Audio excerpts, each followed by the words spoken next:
Assalamualaikum warahmatullahi wabarakatuh. Salam sejahtera bagi kita semua. Yang terhormat kepada Ibu Lafina Imatubayinah, Ibu Ida Widiawati, dan Bapak Sahidin selaku dosen pengampu mata kuliah Teknologi Produksi Tanaman Tahunan kelas C, serta rekan-rekan yang berbahagia. Tanaman kelapa sawit merupakan salah satu komoditas perkebunan yang cukup potensial untuk dibudidayakan di wilayah Indonesia.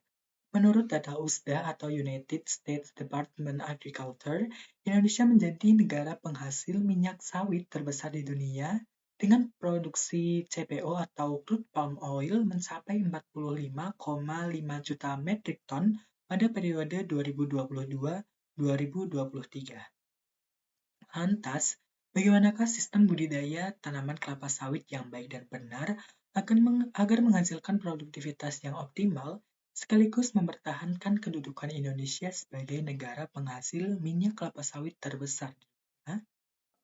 Perkenalkan, kami dari kelompok 4 akan membahas dan berdiskusi secara singkat terkait dengan budidaya tanaman tahunan kelapa sawit. Sebelumnya, perkenalkan, saya Robi Aziz Arifianto dengan NIM A1D022030. Saya di sini dibersamai oleh rekan-rekan saya yang lainnya. Ada Mbak Rika Herlinda Putri Nurjanah dengan NIM A1D022010, Mbak Nisa Mara Ardani dengan NIM A1D022065, Mbak Oki Pratiwi dengan NIM A1D022072, dan Mbak Najla Nadia Ramadanti dengan NIM A1D022230. Adapun kelompok kami telah merumuskan beberapa rumusan masalah yang akan menjadi topik bahasan pada kesempatan diskusi kali ini.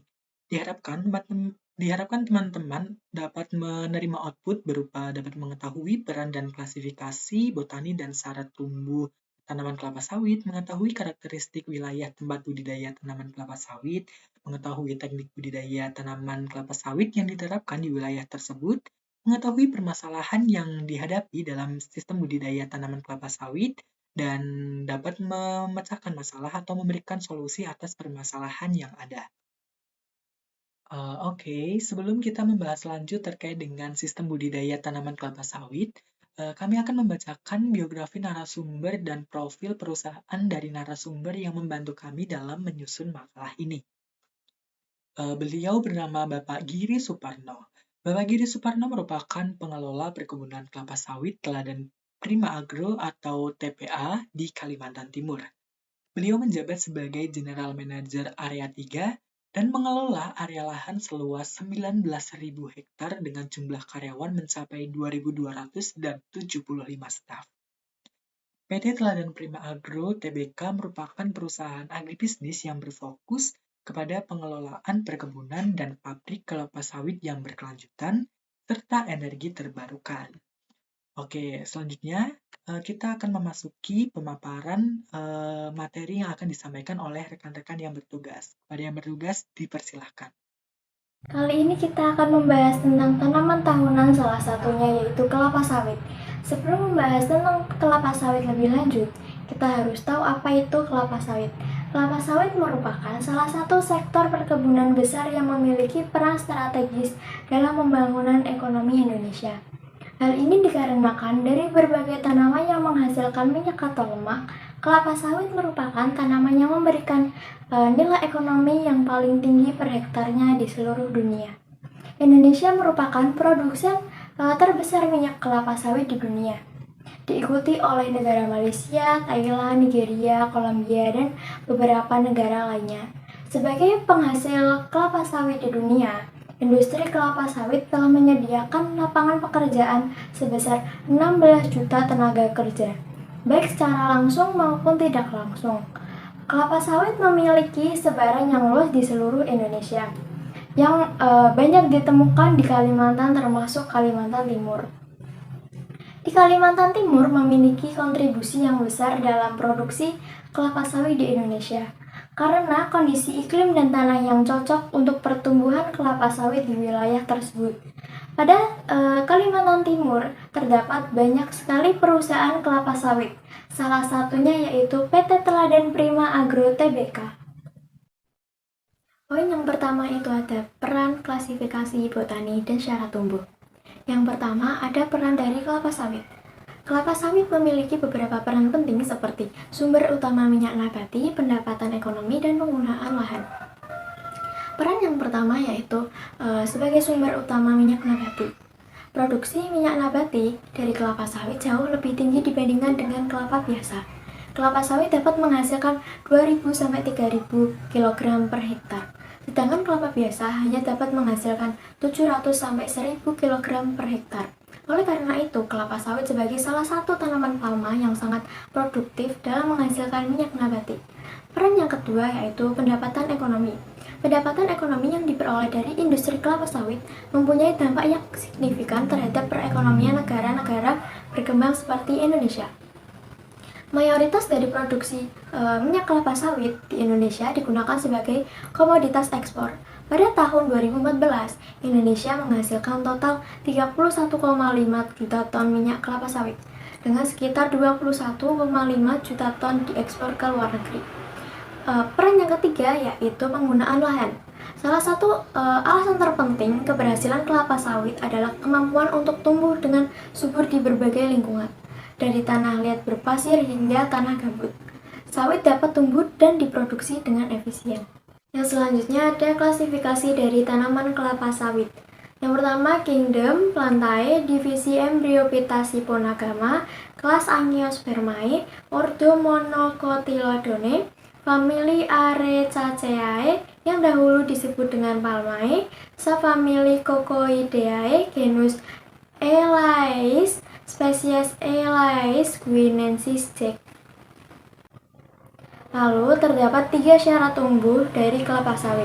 Yang pertama, iklim tropis dan curah hujan. Suhu optimal untuk pertumbuhan kelapa sawit adalah 29-30 derajat Celcius. Suhu yang di bawah 29 derajat Celcius dapat memperlambat pertumbuhan.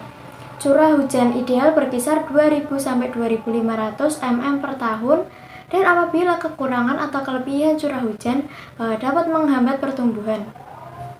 Curah hujan berlebihan di atas 2.500 mm dapat menyebabkan erosi, sementara musim kering dapat memperhambat produksi kelapa sawit. Syarat tumbuh yang kedua yaitu tanah yang subur. Tanah kelapa sawit memerlukan tanah subur dengan kandungan bahan organik yang memadai. Tanah yang berlebihan pasir tidak cocok, sedangkan tanah yang berlebihan lempung dapat memperhambat drainase. pH tanah yang ideal untuk pertumbuhan kelapa sawit yaitu 5,0 sampai 6,0, membantu penyerapan nutrisi dan keseimbangan optimal untuk perkembangan tanaman. Syarat tumbuh yang ketiga yaitu drainase yang baik. Kelapa sawit memerlukan tanah yang cukup lembab, tetapi juga memerlukan sistem drainase yang efisien untuk mencegah genangan air yang dapat merusak akar dan peningkatan risiko penyakit tanaman. Perawatan drainase yang baik penting untuk mempertahankan kondisi tanah yang sesuai. Proses pemadatan tanah yang efektif meningkatkan kapilaritas dan kemampuan penyerapan air oleh akar kelapa sawit, mendukung ketersediaan unsur hara serta mengurangi resiko penyakit dan mendukung pertumbuhan tanaman kelapa sawit. Keadaan wilayah budidaya kelapa sawit dan kaitannya dengan cara tumbuh. Yang pertama, kondisi geografis. Kondisi geografis wilayah Kalimantan Timur terletak di antara 2 derajat lintang utara dan 2 derajat lintang selatan menurut data BPS Kalimantan Timur tahun 2018. Menurut literatur yang telah saya baca, kelapa sawit ini dapat tumbuh dengan baik pada wilayah tropis di 15 derajat lintang utara sampai 15 derajat lintang selatan. Sedangkan Pulau Kalimantan sendiri ini merupakan suatu pulau yang dilintasi oleh garis 0 derajat atau garis khatulistiwa. Jadi, dapat dipastikan jika seluruh bagian Pulau Kalimantan ini adalah kawasan tropis.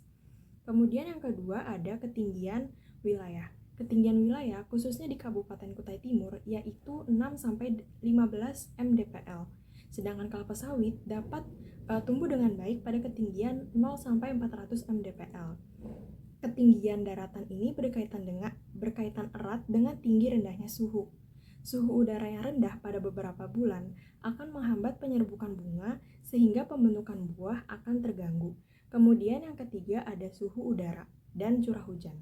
Suhu udara rata-rata di wilayah budidaya kelapa sawitnya ini ada di 26 derajat Celcius dan curah hujannya berkisar antara 2000 sampai 4000 mm per tahun. Nah, sedangkan suhu rata-rata tahunan untuk kelapa sawit ini di antara 24 derajat Celcius sampai 29 derajat Celcius dengan produksi terbaik antara 25 derajat sampai 29 derajat Celcius. Kemudian untuk curah hujannya ini di kisaran 2000 sampai 2500 mm per tahun. Produksi buah dan bunga akan tinggi apabila curah hujannya itu tinggi. Dan proses penyerbukan, pembentukan bunga, pembentukan buah, dan pembentukan daun akan terhambat apabila curah hujannya rendah. Oke, selanjutnya kita akan membahas terkait dengan teknik budidaya tanaman kelapa sawit. Jadi, untuk budidaya tanaman kelapa sawit ini terdapat beberapa teknik budidaya. Yang pertama ada pengelolaan lahan. Jadi, pada pengelolaan lahan ini dilakukan adanya pembukaan lahan atau land clearing. Untuk pembukaan lahan ini ditujukan untuk mengkonservasi area lahan yang kurang produktif seperti hutan atau rawa menjadi area perkebunan yang akan ditanami kelapa sawit. Pembukaan area lahan ini dilakukan dengan cara menebang hutan tanpa melakukan adanya pembakaran. Kemudian pembukaan lahan juga didasarkan pada perizinan, pertimbangan, dan juga penerapan SOP yang sesuai. Nah, pada pengelolaan lahan ini juga dilakukan adanya penanaman LCC atau Legume Cover Crop. Tujuannya itu sebagai konservasi tanah dan air.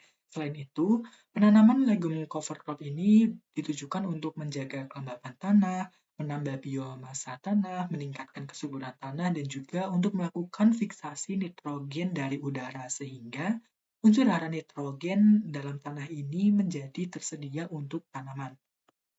Nah, selain penanaman LCC, pada pengelolaan lahan ini juga dilakukan upaya pemupukan awal. Pemupukan awal ini biasanya menggunakan pupuk organik yang berasal dari sisa tandan buah segar yang sudah diolah. Kemudian ada pembersihan jalur tanam, pembuatan jalan, dan juga persiapan awal. Oke, untuk teknik budidaya selanjutnya ada persiapan bibit. Jadi pada PT Teladan Prima Agro ini menggunakan bibit unggul yang memiliki sertifikat. Tujuan penggunaan bibit sertifikat ini untuk menjamin keaslian dari bibit tersebut dan mengetahui asal atau keberadaan dari bibit tersebut. Jadi bibitnya itu jelas keasliannya seperti itu.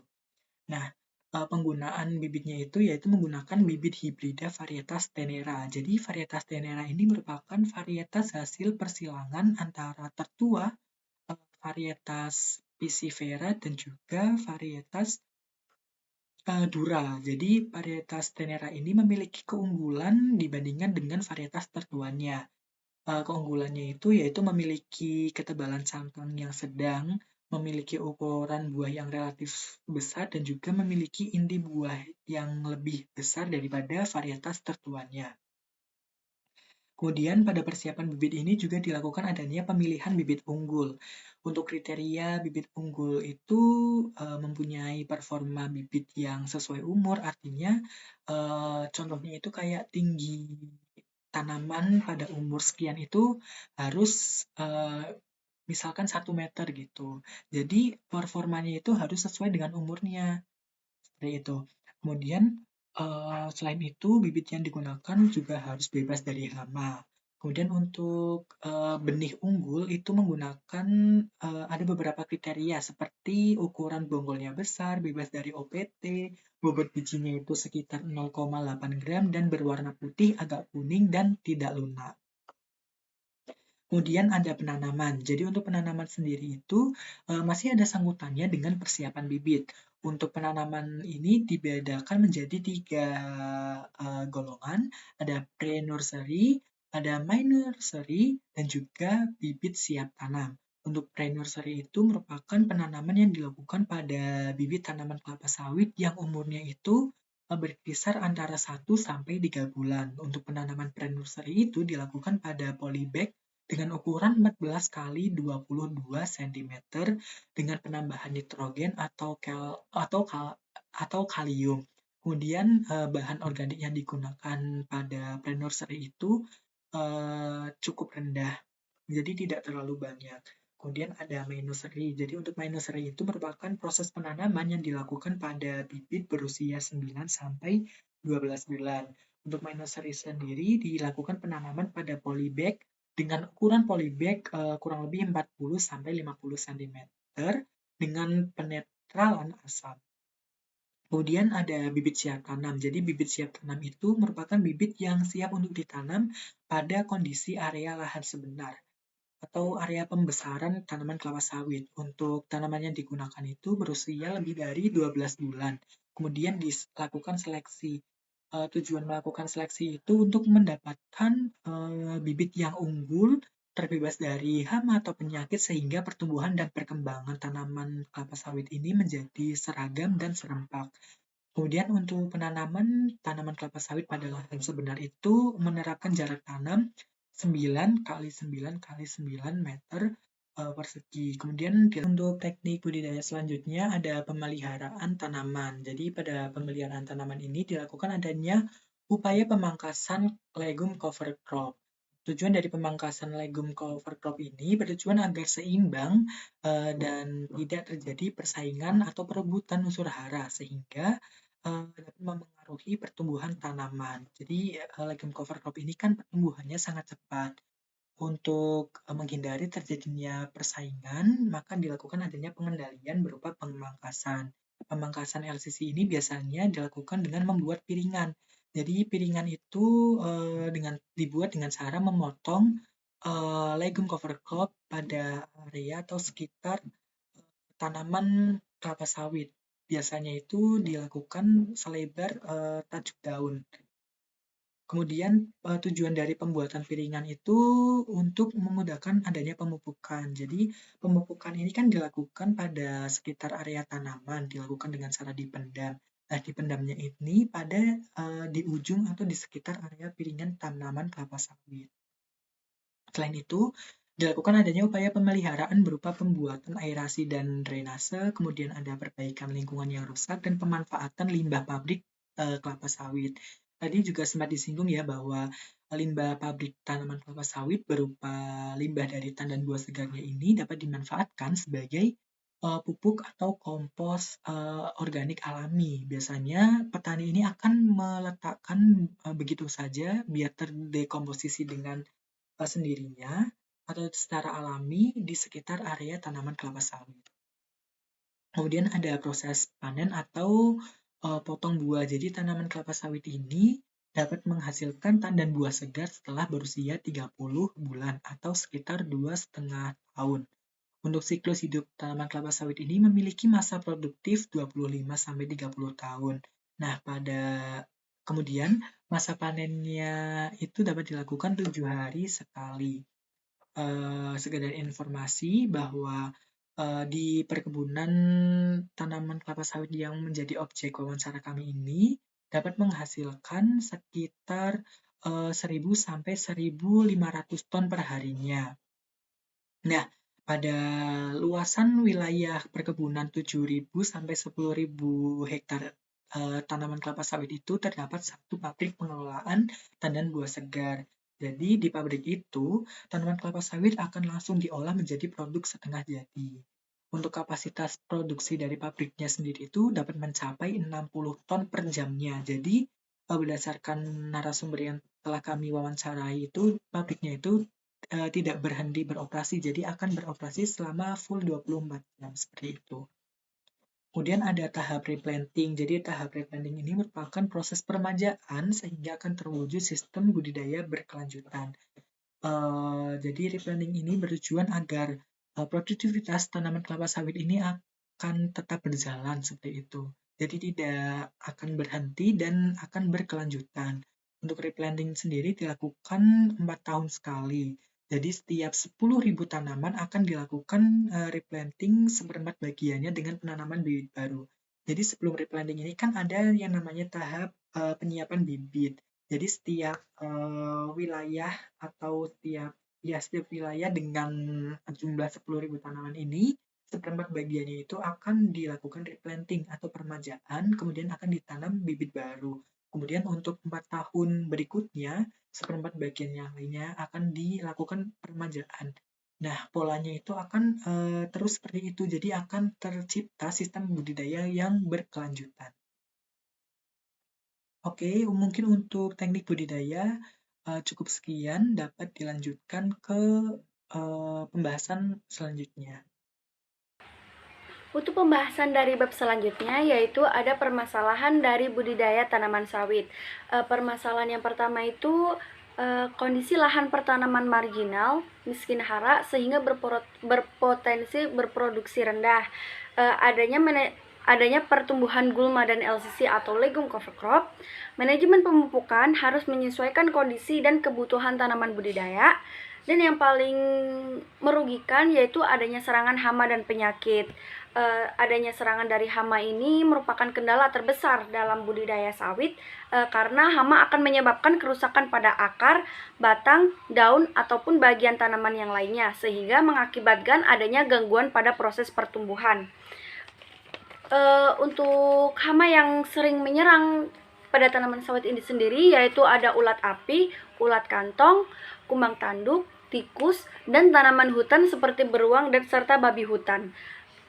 Hama yang paling banyak menyerang dari budidaya ini yaitu ada ulat api dan ulat kantong. Ulat api ini dapat menyerang daun muda maupun tua, serta karena serangan dari ulat api ini dapat menimbulkan kerusakan lebih dari 70% pada tanaman tahun pertama dan lebih dari 90% pada tanaman tahun kedua. Sehingga akibat dari serangan ulat api ini dapat mengakibatkan kehilangan produksi mencapai 40%. Ulat api ini menyerang biasanya dengan memakan daun hingga menjadi lidi atau gejalanya itu dapat disebut dengan gejala melidi. Yang selanjutnya itu ulat kantong. Ulat kantong ini sendiri menyebabkan penurunan produksi 30-40%. Bedanya dengan ulat api tadi, apabila ulat api dapat menyerang daun tanaman muda maupun tua, ulat kantong ini hanya menyerang pada tanaman daun tua. Yang selanjutnya yaitu ada kumbang tanduk. Kumbang tanduk ini menyerang semua kelompok umur, terutama pada umur 1-4 tahun. Kumbang tanduk ini menyerang pada area tumbuh sehingga dapat mengakibatkan pertumbuhan tanaman muda itu terhambat, sehingga pertumbuhan yang akan terjadi itu dapat terhambat karena adanya serangan kumbang tanduk ini. Serangannya sendiri yaitu mengakibatkan areal tumbuh itu dapat patah serta busuk, sehingga karena busuk itu tumbuhannya menghambat tumbuhnya tanaman baru. Selain itu juga mengakibatkan titik tumbuh baru atau malformasi daun muda seperti menggulung dan keriting.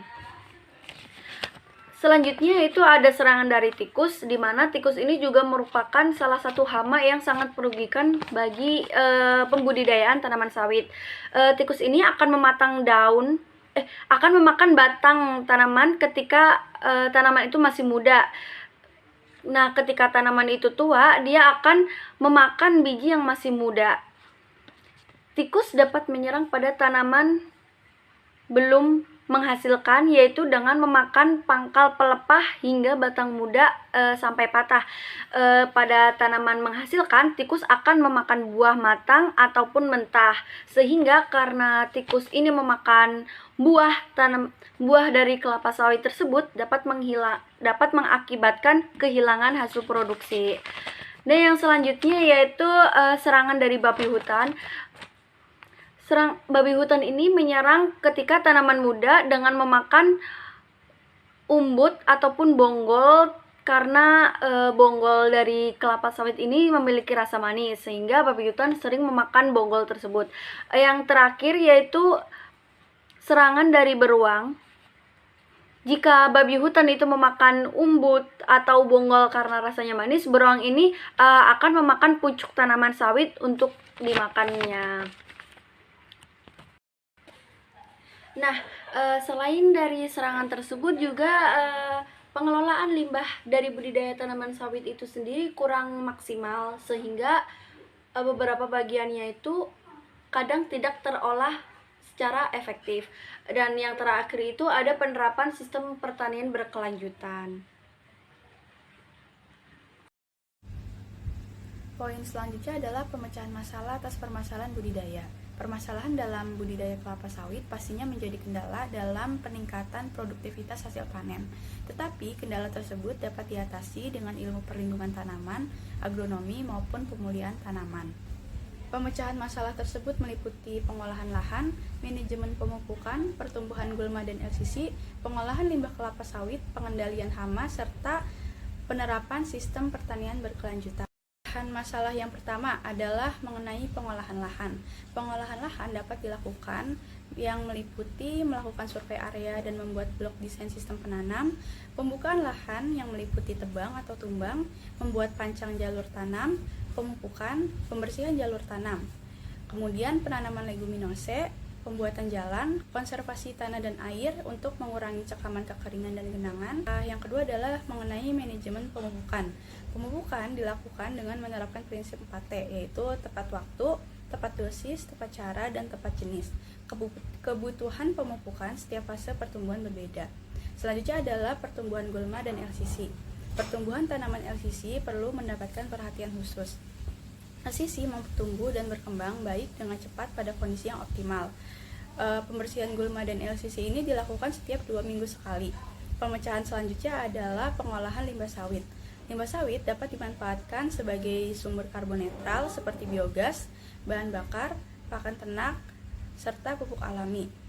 Selanjutnya adalah penerapan sistem pertanian berkelanjutan dengan melakukan sistem replanting dengan cara penebangan tanaman lama dan pencacahan batang atau cabang yang tidak produktif. Pemecahan masalah selanjutnya adalah pengendalian hama. Masalah ini merupakan masalah yang paling sering terjadi dalam budidaya kelapa sawit. Hama yang pertama adalah ulat api dan ulat kantong. Hama ulat api dan ulat kantong ini telah menjadi endemik sehingga sulit dikendalikan. Pada pengelolaan hama ini dapat dilakukan menggunakan kerja musuh alami. Musuh alami dapat ditingkatkan dengan menggunakan bidang konservasi pengendalian hayati, yaitu dengan cara memanipulasi lingkungan. Pengaturan habitat di dalam pertanian yang baik memiliki peran yang sangat penting dalam meningkatkan jumlah dan variasi musuh alami. Pengelolaan habitat pertanaman yang umumnya diterapkan oleh perkebunan kelapa sawit melibatkan praktik-praktik seperti pertanian bersih di dalam masyarakat dan penanaman tanaman penutup tanah atau cover crop di perkebunan. Hama selanjutnya adalah hama kumbang tanduk. Pengendalian hama kumbang tanduk perlu dilakukan secara intensif karena hama ini sebagian besar menyerang terutama pada tanaman muda atau TBM. Memantau secara teratur jumlah populasi dan tingkat serangan kumbang tanduk merupakan langkah yang penting dalam pengendalian efektif hama ini. Oleh karena itu, diperlukan tindakan pengendalian dengan cepat dan akurat. Pengendalian kumbang tanduk dapat dilakukan dengan menggunakan feromon. Apa sih feromon itu? Jadi, feromon adalah zat kimia yang dihasilkan oleh suatu organisme ke lingkungannya. Feromon dapat mengendalikan hama tanpa menggunakan pestisida, sehingga residunya dapat dihilangkan tanpa menimbulkan bahaya bagi kesehatan maupun lingkungan.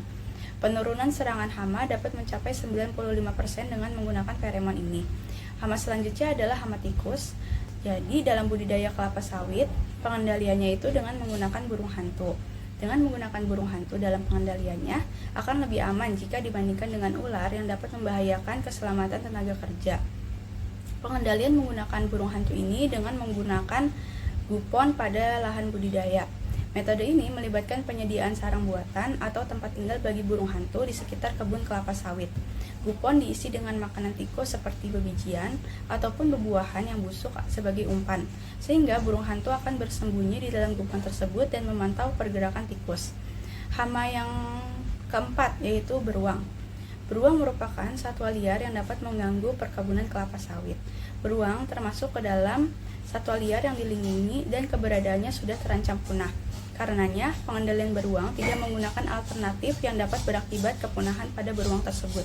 Cara mengusir beruang dapat menggunakan suara yang keras dan cahaya yang terang, seperti alat pemutaran suara dan lampu sorot, agar beruang merasa tidak aman dan meninggalkan lahan tersebut. Beruang juga tidak menyukai aroma seperti deterjen, aroma makanan manusia yang kuat, dan bahan kimia sintetis. Hama yang kelima yaitu babi hutan. Babi hutan dalam pengendaliannya dapat dilakukan pemasangan pagar, pengawasan, penggunaan perangkap, dan penggunaan anjing penjaga. Pemasangan pagar dapat dilakukan dengan pagar hidup, yaitu tumbuhan yang memiliki struktur yang kokoh seperti salak. Selain pagar hidup, pagar yang terbuat dari seng, kawat, dan kayu pun dapat dilakukan. Penggunaan perangkap dapat mencegah masuknya babi hutan ke perkebunan. Pemecahan masalah selanjutnya adalah pengendalian hama. Masalah ini merupakan masalah yang paling sering terjadi dalam budidaya kelapa sawit. Hama yang pertama adalah ulat api dan ulat kantong. Hama ulat api dan ulat kantong ini telah menjadi endemik, sehingga sulit dikendalikan. Pada pengelolaan hama ini dapat dilakukan menggunakan kerja musuh alami. Musuh alami dapat ditingkatkan dengan menggunakan bidang konservasi pengendalian hayati, yaitu dengan cara memanipulasi lingkungan. Pengaturan habitat di dalam pertanian yang baik memiliki peran yang sangat penting dalam meningkatkan jumlah dan variasi musuh alami. Pengelolaan habitat pertanaman yang umumnya diterapkan oleh perkebunan kelapa sawit melibatkan praktik-praktik seperti pertanian bersih di dalam masyarakat dan penanaman tanaman penutup tanah atau cover crop di perkebunan. Hama selanjutnya adalah hama kumbang tanduk. Pengendalian hama kumbang tanduk perlu dilakukan secara intensif, karena hama ini sebagian besar menyerang terutama pada tanaman muda atau TBM. Memantau secara teratur jumlah populasi dan tingkat serangan kumbang tanduk merupakan langkah yang penting dalam pengendalian efektif hama ini. Oleh karena itu, diperlukan tindakan pengendalian dengan cepat dan akurat. Pengendalian kumbang tanduk dapat dilakukan dengan menggunakan feromon. Apa sih feromon itu? Jadi, feromon adalah zat kimia yang dihasilkan oleh suatu organisme ke lingkungannya. Feromon dapat mengendalikan hama tanpa menggunakan pestisida, sehingga residunya dapat dihilangkan tanpa menimbulkan bahaya bagi kesehatan maupun lingkungan.